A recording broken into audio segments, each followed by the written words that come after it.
真的是太好了，好心大哥来探望独自居住在野外的男孩了，不仅送来了厚外套，还有各种生活物资。这天上午，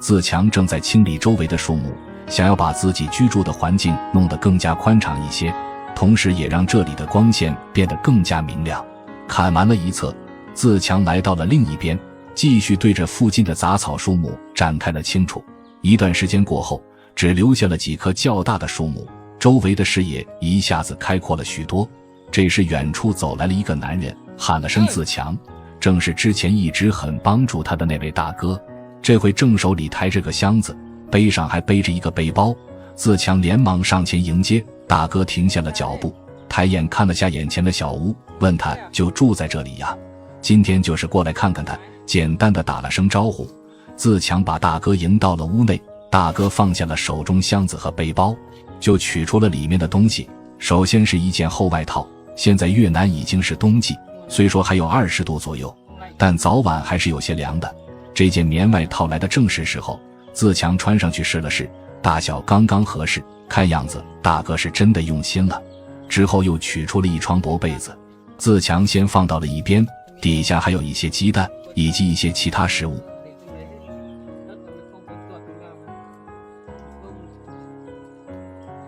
不得不说，大哥想的是真周到，食盐和其他一些调味料都给准备好了，大哥再一一的教他使用方法。当然还有必不可少的一大袋子米。给自强看完了这箱子里的东西，大哥又从身后拿出了他的大背包，里面同样有着不少东西。首先就是一口铝锅，虽然是旧的，但对自强来说能用就可以了。而后又在袋子里提出了一个塑料袋，里面有筷子、煮熟的玉米、碗，也给自强带了几个，甚至还有中午就能吃的一只鸡。大哥叫自强去洗了下手。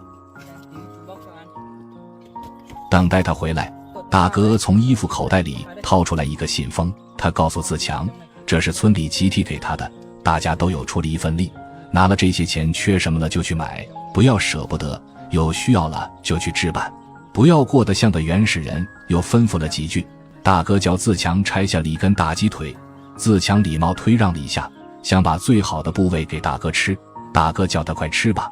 这就是带来给你的。拿起一旁的碗筷，他准备陪自强一起吃顿午饭。看着手里的筷子，他又想到了什么，告诉自强之后可以在那边搭一个台子，可以放锅碗瓢盆什么的。打开剩下的塑料袋，除了一小碗蘸水，里面还有一包带来的糯米粑粑。大哥拿着碗来到湖里洗了洗，回到门口看到这个大树桩，又帮自强规划了起来，建议他把湖边的这段围起来。来到屋内，两人一起分享着吃起了这顿丰盛的饭。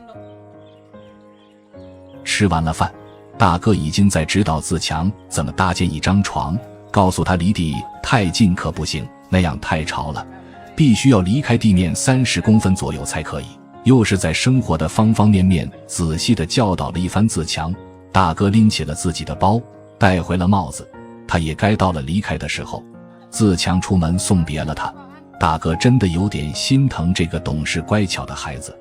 他也只能尽自己的一份力来帮助他，希望自强之后的生活能够好起来。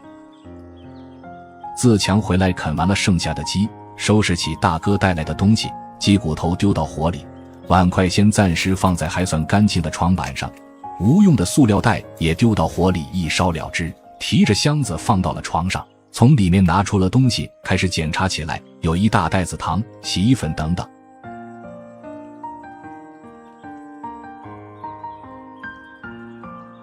背篓之中同样有之前放的一些吃的，自强拆了一盒饮料喝了起来。对于这位大哥，他是发自内心的感激和尊重，暗暗下定决心，等长大有能力了，一定好好报答他。正当他在湖里洗干净了用过的碗筷，对着湖水照了照，他发现自己的头发不知不觉这么长了，是时候去村里理一下发了。回来放好了碗筷，自强从怀里掏出了自己的钱袋子和那个信封，拆开来看了下，里头可是有着不少钱，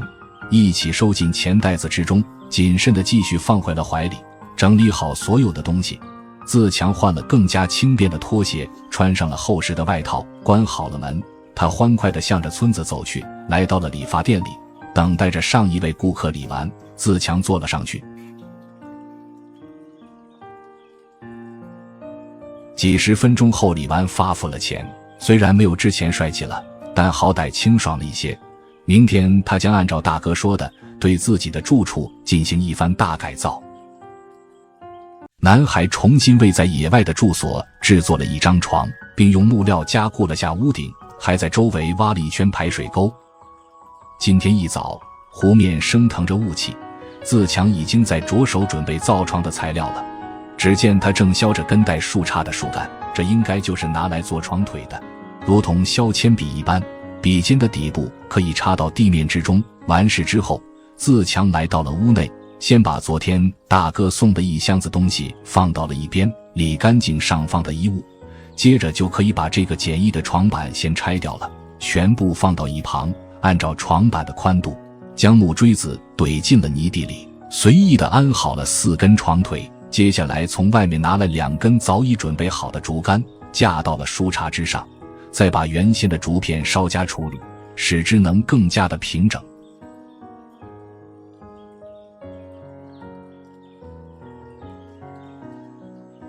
为了这张床能多用一段时间，和床架接触的地方都需要绑上竹篾加以固定，最后放回之前的竹床板即可。躺上去试了试，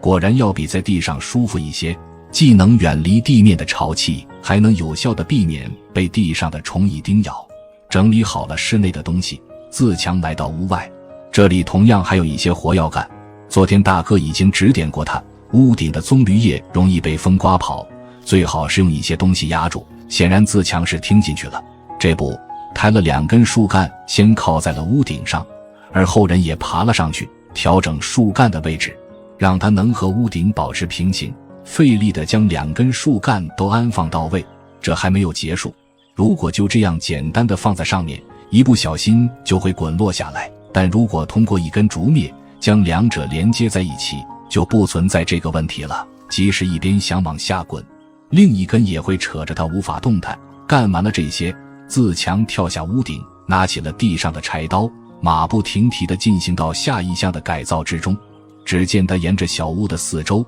在地上刨出了一条相连的排水沟，松散的土质让他挖起来非常的迅速，挖出的土都堆到了靠近房屋一侧，这样之后下雨也能很好的保证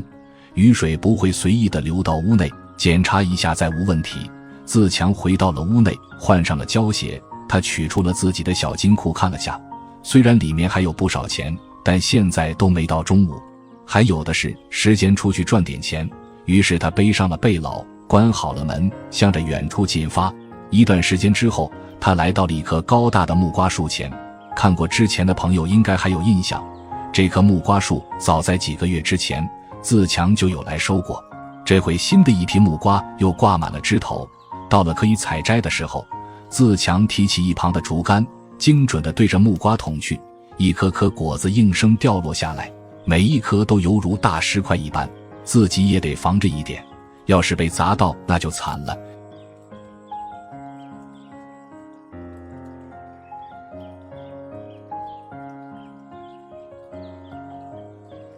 眼见着顶上的太高，凭借着自己的身高已经够不到了，自强收起了掉落在地上的木瓜，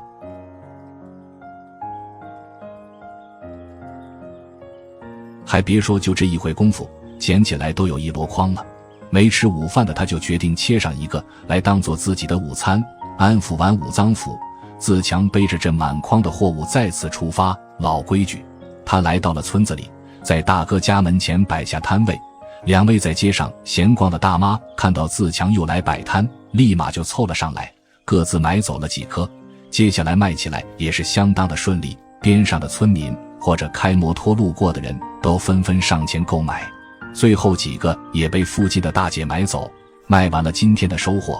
自强收起摆摊用的塑料布，来到了村子万能的小卖部里，从里面买了一卷草席出来。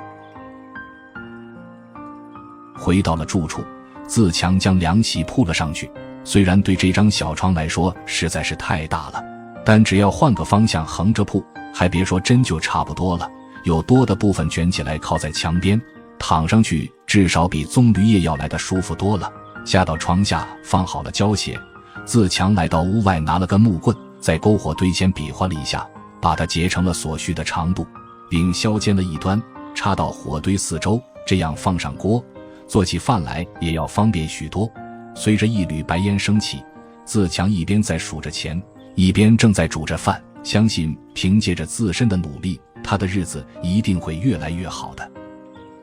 男孩为自己的小屋增加了碗筷架，并多加了一个放杂物的台子。今天一早，自强正砍着门前的枯树桩，这也是按照大哥的吩咐，处理掉这长在门前的碍事的木桩。随着自强将它砍掉了绝大部分，用手轻轻一推就断裂开来。这么粗一根倒也不会浪费，拿回屋内放在墙角，到时候可以当柴烧。回来继续收拾起地上的枯枝杂草，掏出打火机，一把火点了，这样也显得干净一些。随后自强拿了根竹筒进了屋，在墙壁上比划了一阵，在之前制作墙面剩余的材料中找了一根已经散开的竹竿，对照着刚才测量的长度，垫在树干枝上砍了下来，而后又剥了根竹条出来，在砍出来的竹片上对照了下，裁切成想要的长短。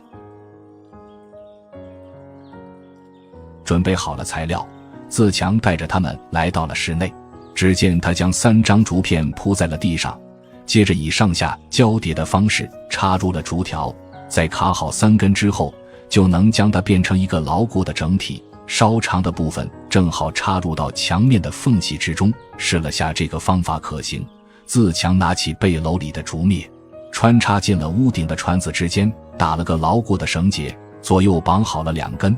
这时再把台面重新安好，竹篾的一头正好绑在了2端，这样里头竹龙骨支撑，外面有篾条吊着，足够拿来安放碗筷和调味料了。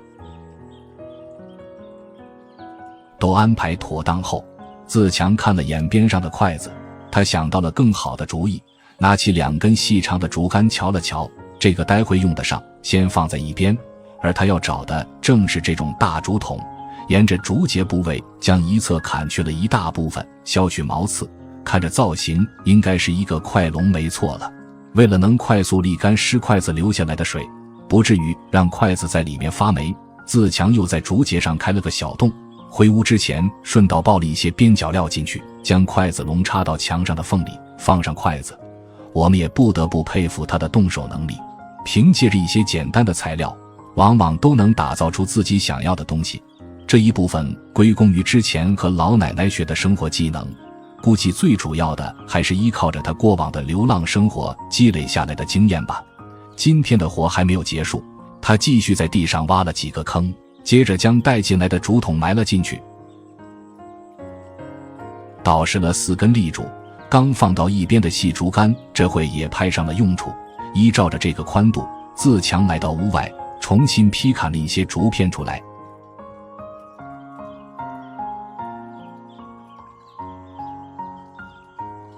整齐地排放在竹架子之上。虽然看上去有些简陋，但用来放箱子和锅完全没有问题。多余的竹片就丢到火堆里，可以当柴烧。重新将快要熄灭的火堆吹出火苗，自强在箱子里舀了小半碗米，倒入了铝锅之中，拿着锅出门，准备在湖水之中淘洗一下。不料被自己挖的排水沟绊了一跤，锅里的米也快撒完了，没办法，只好爬起来再回去打上一些米。这回他小心了许多，一脚踏到了竹筏上，舀了点湖水，将米淘洗干净。这里的水足够的清，还是可以拿来煮开吃的。凭着他的经验倒掉了一些，端着锅放到了火堆上。趁着煮粥的时间，自强再次拎着柴刀来到了屋外，挑选了一根竹板，在他一顿削砍之后，得到了一把竹勺子，想必拿来翻一下锅里的食物还是不错的。掀开锅盖，搅了搅还未开的这锅粥，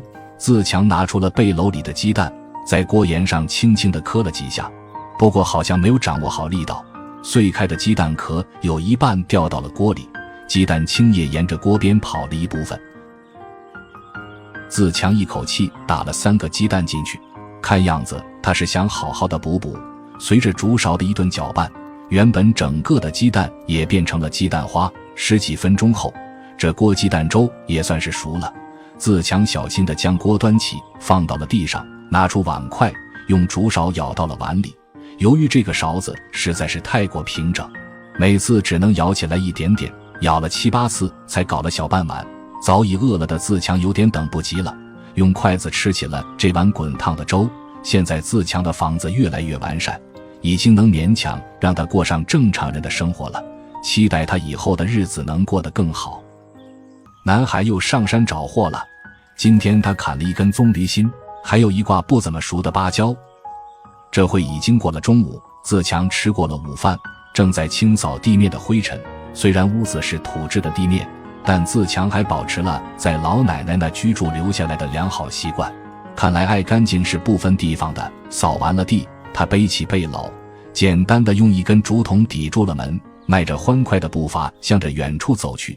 今天他仍要为赚钱而努力，一路来到了山里，路过一条清澈的小瀑布旁，自强停下了脚步，有些渴的他先洗干净了自己的手，举了盆水喝下。甘甜的山泉水驱赶了不少疲惫，他再次出发，爬上了一旁的崖壁，来到了植被更加茂密的山林中，又是艰难地爬上了一座山坡。他注意到了边上的棕榈树，今天就决定搞它了。先砍去了边上的枯枝杂草，自强直接掏出了打火机，对着挂满枯草的树干点着了火。我们都知道，棕榈树干上长满了厚厚一层的棕榈丝，如果没人采摘，年复一年会长得非常厚。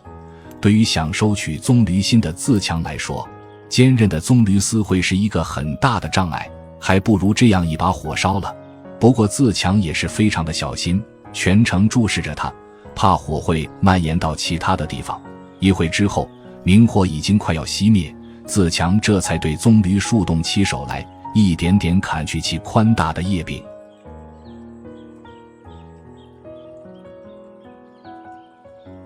这棵树看上去直径不小，看样子今天这个工作量不小啊。他也没有很好的办法，只能沿着茎秆一圈慢慢地砍进去，达到一定深度之后，再把叶柄一张张剥去。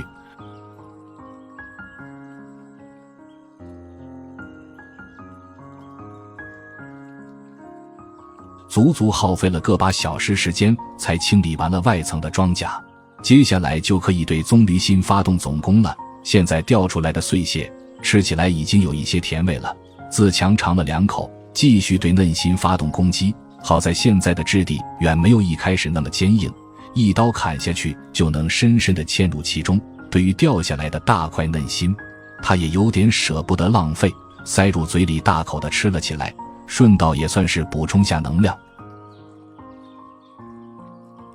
最后又补了几刀，用手推了几下，发现已经开始摇摇晃晃，于是自强加了把劲，将其推倒在一旁。只是位置不怎么好，卡在了半山坡，索性再推了一把，帮他滚下山坡，回来带上背篓。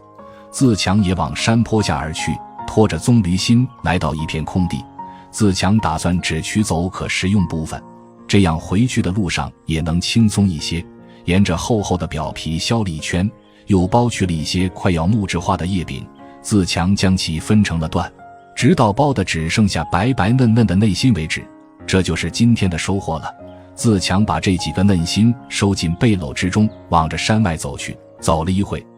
他发现边上有一棵挂了果的芭蕉树，红彤彤的芭蕉花正悬在枝头，这在当地也是个不错的东西，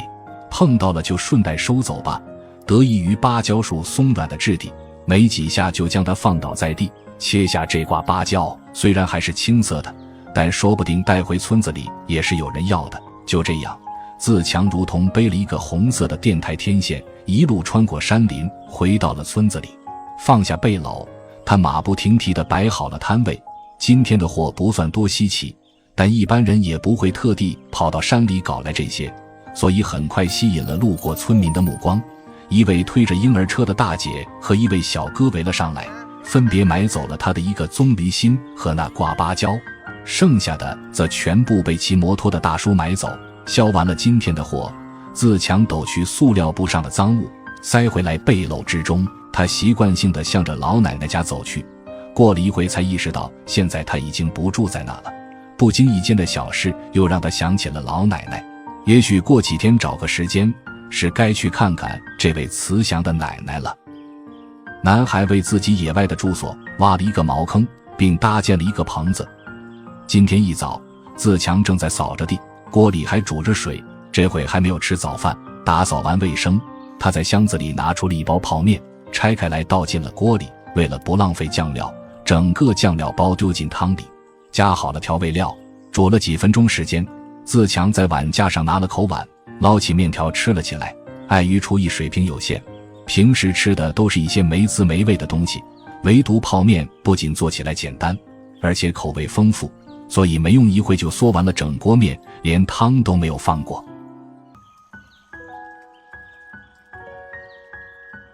洗过了碗和锅，自强提着柴刀走了出来，在之前清理出来的空地上望了望，这里离住的房子有点距离，在这挖出个茅坑，想必以后味道也不会太大。只见自强先清理完地上的枯枝落叶，全部堆到了一起，照例是点着了火烧了。那边不用再去管它，他来到身后，对着地面展开了挖掘。这把柴刀真的是承受了太多，今天又要被当作铲子来用。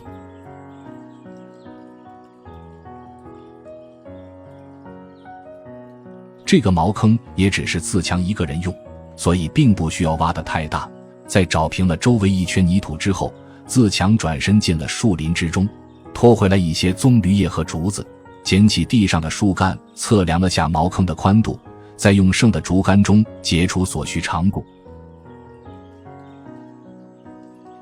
之后还要对其进行进一步加工，一根根竹筒全部被破成了对半，准备好了材料，自强沿着左右两侧铺盖了上去。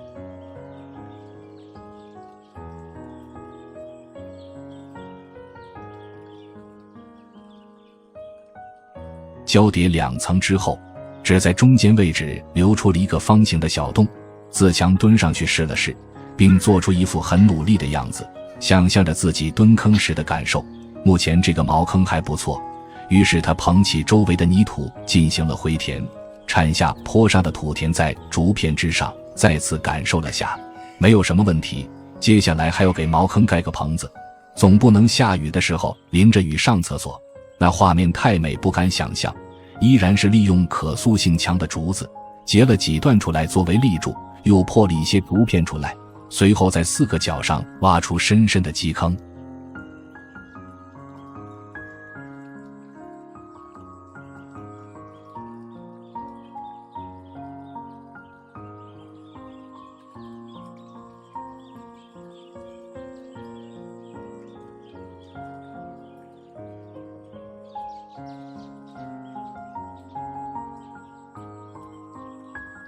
依次埋好了4根立柱，倒实周围的泥土，而顶端开好的凹槽正好可以卡进去2根房梁。沿着这个斜面整齐地摆好椽子，怕不牢固，又在顶上加了2根横梁，剩下的工作只需要用竹篾将各个交接的位置一一绑牢即可。最后屋顶的铺盖还是和之前一样，先将大片的棕榈叶分成了对半，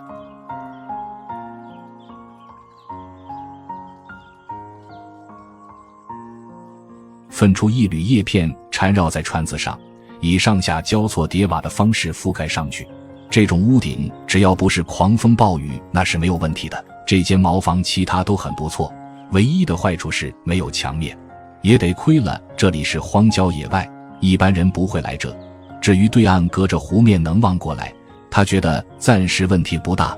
也许之后可以给他安排上。但今天天色已经不早，自强回到了屋内，生起火，开始为自己做晚饭。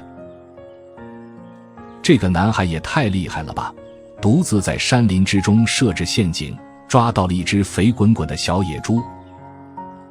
照例是在一天的清晨，自强换好了胶鞋，背起了背篓，打算进山搞点山货，沿着蜿蜒的山路在崎岖的山林里前进着，来到一处3岔路口前，他观察起周围的环境，以便记得来时的路。在这种深山之中，要是迷路了，那可不是闹着玩的。又是前进了一会，他摘下路边的一片树叶，前面有一个小水坑，用树叶取上一些水，给自己补充了点水分。这时边上也没有了其他路，自强沿着这段干涸的水道往上走去，这一路上他还没有发现什么有价值的东西。不过很快他好像看到了什么，从背篓里取下柴刀，对着地上的小水潭探查了起来。这种独立的水源一般会有野兽来喝水。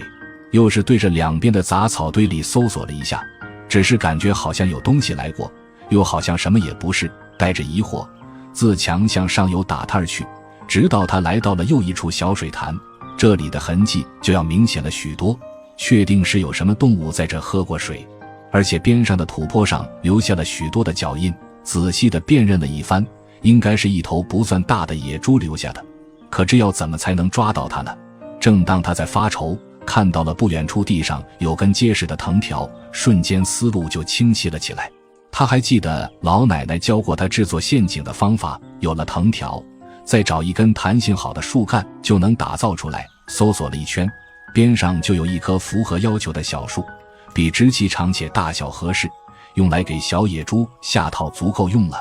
带着材料回到了刚才的水潭边，自强先是在看上去是必经之路的地方挖了个坑，又去边上砍了2根树钩子和短木棍回来，接着在树干上开出了一圈浅浅的凹槽，方便藤条能牢牢地套在上面。之后他把树干插入到了附近的树木之间，底部抵在了它的树根之中，这样就能形成一个稳固的力矩。藤条的另一头，自强结了一个绳结，放进去一根小木棍，用力拉紧，把木棍固定在里面。接着他拿起地上的树钩子，插入到了地面之中，看上去可行后，用柴刀拍进了泥里，底下塞进去了2根木棒，拉紧藤条，把小木棍卡了进去。最后再在挖出来的坑上铺上一些细树枝，将剩余的藤条打上一个能够受力收紧的绳套，放在了坑上面。为了防止猎物带着整个陷阱逃跑，自强把藤条的另一端绑在了边上的树根上，耐心地利用落叶和泥土给陷阱做好伪装。这样只要野猪踩中这个陷阱，它的脚必然会陷入到坑里，接着就会绊到藤条绑的绳结，细木棍也会断开，树干的弹力会收紧这个绳结，野猪只能被牢牢地套在这里。安排的可谓明明白白，就看他来不来了，这个就得交给运气了。布置好了陷阱，自强继续向山上走去，毕竟他也不能保证可以抓到这只野猪，稳妥起见还得找点别的东西来卖。他也是看到了一棵棕榈树，砍去了所有叶柄，对着树干猛砍起来，在剥去了一层层棕榈丝之后，成功放倒了它。这会时间已经过去了个把小时，正当他在分解这段棕榈芯的时候，隐隐地听到了远处传来凄厉的野猪惨叫声。不用想，一定是踩到了他设置的陷阱。自强赶忙拿来背篓，想要带着这段棕榈芯前去查看，奈何它实在是太重，背起来十分的不方便，于是干脆舍弃了它，急忙向着陷阱处走去。果然等他靠近，就看到了一只小野猪被套住了后脚，在原地动弹不得。自强先是放下了背篓，小心地抓住另一只猪脚试探了下，小猪挣扎了起来，吓得自强不敢再靠近。不过总得想个办法把它带走吧。自强看向了一旁的藤条，用柴刀切了一段下来，先是拽住了猪脚，见野猪没有回头咬它，这才一把按住了猪头，将自身的重量也压在了小猪身上，腾出来空余的手给藤条打了个结，套在了猪嘴上面，再环绕了一圈，想要绑紧这根藤条。小猪似乎也意识到，要是让这根藤条绑紧，自己也离去世不远了。他使出了全身的力气来了一招野猪翻滚，但他还太小，没有办法挣脱开来，又是绕了一圈。自强彻底绑牢了藤条，现在小猪已经无法张嘴，虽然还能蹦跶，但已经没有办法威胁到自强的安全了。小猪还在做最后的挣扎，撅着腿拖着自强往远处跑了2步。自强勉强当了一回骑猪勇士，压在猪身上抽出藤条，拽住一只猪脚，对它进行了逮捕。